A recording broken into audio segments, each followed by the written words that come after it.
Global nigoh bilan voqealarni bir qadam oldindan bilib boring va bizga obuna bo'lishni unutmang. Zelenskiyning Moskvaga kelishdan bosh tortishiga munosabat bildirildi. Qrim mintaqasidan Davlat dumasi deputati, zaxiradagi general-mayor Leonid Ivlevning aytishicha, Vladimir Zelenskiyning Rossiya prezidenti Vladimir Putin bilan uchrashishdan bosh tortishi mojaroni yanada cho'zishga qaratilgan qadamdir.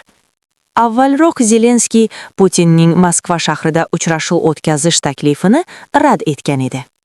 Zelenskiy o'ziga xos odatiy bayonot qildi. U urushni oxirgi ukrainalik qolguncha cho'zishga harakat qilmoqda. Harbiy mojaroni davom ettirish yo'lida u Putinning Moskva, Belarusda uchrashish takliflarini rad etmoqda. Endi uni Abu Dabidagi navbatdagi muzokaralar ham qoniqtirmayapti va u ularning ko'chirilishi yoki buzilishini kutmoqda, dedi Ivlev. Uning so'zlariga ko'ra, bunga sabab faqat Zelenskiyning muzokaralarda aytadigan gapi yo'qligi emas, balki u rus xalqiga qarshi terrorni davom ettirishga chaqirishi bilan cheklanmoqda. U Ukrain xalqiga ham G'arbiy Yevropa davlatlarining harbiy sanoat majmuasi ulkan daromadlar ko'rayotgani yo'lida jon berishga chaqirishdan boshqa gap ayta olmaydi.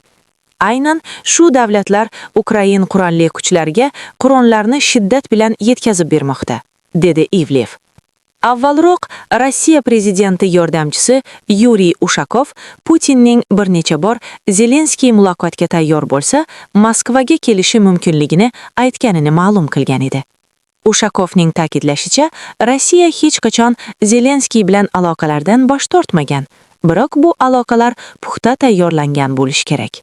AQSh hujum qilsa, Eron albatta kuchli zarba bilan javob beradi. Eron tashqi ishlar vaziri Abbos Aroqchining aytishicha, AQSh harakatlari fonida razvedka ma'lumotlari diqqat bilan kuzatilmoqda, barcha zarur choralar ko'rilmoqda va agar hujum sodir bo'lsa, Eronning javobi kuchli bo'ladi. Avvalroq AQSh prezidenti Donald Trump ulkan armada Eron tomon yo'l olganini ma'lum qilib, Tehron muzokaralar stoliga o'tirib, yadroviy quroldan to'liq voz kechishni nazarda tutuvchi adolatli va teng huquqli kelishuvga rozi bo'lishiga umid bildirgan edi. Razvedka ma'lumotlari juda sinchkovlik bilan kuzatilmoqda. Ehtiyot chorasi sifatida zarur tadbirlar ko'rilmoqda, deya Aroqchining so'zlarini CNN Turk telekanali keltirdi. Shuningdek, Eron tashqi ishlar vaziri rahbari AQSh tomonidan zarbalar berilsa, Tehron keskin javob berishidan ogohlantirdi. Global nigoh bilan voqealarni bir qadam oldindan bilib boring va bizga obuna bo'lishni unutmang.